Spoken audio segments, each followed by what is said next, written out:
chain. Super fun. Really awesome, really gardening tool. Also pretty good for self-defense. You can wear it hidden under clothes pretty easily, or as a nice little belt loop.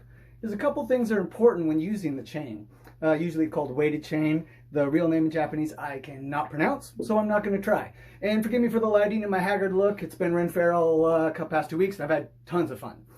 So one of the main things to understand is inertia. So for example, when I swing, if you notice, I'll turn my entire body. That way, I stop a little bit of the motion, so if I miss, it's not going to whack me back with a lot of force. Now, a lot of people think, well, what's kind of the point? Well, the point is a lot of things.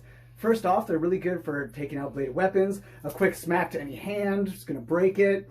And there's also some key strike points. You can actually, usually in close range, you can get a really good liver strike without them even seeing it. Basically, you also want to aim for areas like the temple and such. Now, a lot of people think, well, what if you miss? Okay, that's okay. It's going to happen. It's going to happen. But one of the things with the chain is even if you miss, it wraps around and usually gets either top of the back of the head or the temple or the face.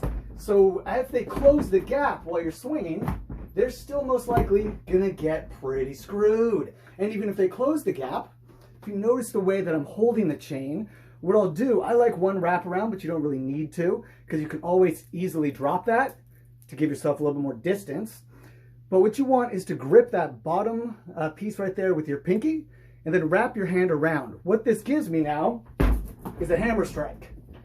Very, very solid. Now I also have the ability to do a nice palm strike. I also have my fingers available to get into the eyes. We could punch, but usually hard to soft, soft to hard. Never punch bone, punch soft things. Palm to bone. Or bam, smashed nose, possibly broken temple.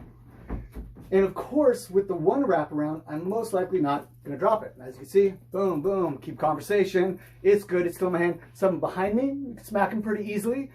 It's also nice because it, in nighttime, doesn't give a lot of shine or reflectiveness, so it's pretty easy to hide.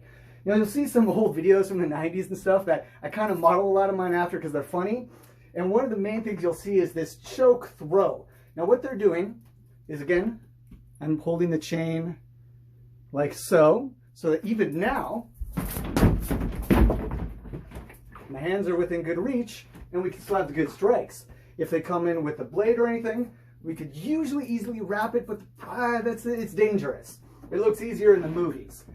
But the choke throw, you see it front to front, but really it's meant to be back behind the person. Because if you're this close and you try to do this, wrap around and throw, you've exposed yourself a lot. However, you're sneaking up behind the guard, orc, whatever awful thing that you're getting. The first wrap goes here. I'm going to cross over my hands and then use my body weight to take this guy wherever I want.